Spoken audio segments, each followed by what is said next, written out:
नमस्कार, मी श्रीधर कुलकर्णी। आज आपल्याला शेअर मार्केटमध्ये काय घडामोडी घडल्या या संदर्भात थोडक्यात माहिती सांगणार आहे। आज सकाळी मार्केट सुरू झाल्यापासून तेजी होती आणि दिवसभराच्या कामकाजामध्ये शेअर मार्केटमध्ये तेजी टिकून होती। मार्केट संपताना सेन्सेक्स हा 286 पॉईंटनी वाढून 81,741 वर बंद झालेला आहे। निफ्टी हा 94 पॉईंटनी वाढून 24,952 वर बंद झालेला आहे। आजच्या कामकाजामध्ये BSE utility index 1.57%, BSE power index 1.46% वर आहेत।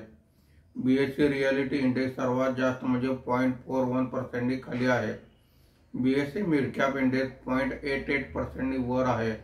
बीएसई स्मॉल कॅप इंडेक्स 0.14% खाली आहे। आजच्या कामकाजामध्ये निफ्टीमध्ये वाढलेले मुख्य शेअर्स पुढील प्रमाणे आहेत। JSW steel 2.90%, Asian paint 2.64%, HDFC life insurance 2.62%, NTPC 2.22% अशी वाढ आहे। आज निफ्टीमध्ये घसरलेले मुख्य शेअर्स पुढील प्रमाणे आहेत। Britannia 0.99%, doctor Reddy's lab 0.79%, Reliance industries आणि ग्रासिम 0.51% खाली आहेत। आज कोल इंडिया, जी एंटरटेनमेंट, मारुती सुझुकी यासहित काही कंपन्यांचे क्वार्टरली रिझल्ट आलेले आहेत। FIIने 3,462 कोटी रुपयांची विक्री केलेली आहे। देशी वित्तीय संस्थांनी 3,367 कोटी रुपयांची खरेदी केलेली आहे।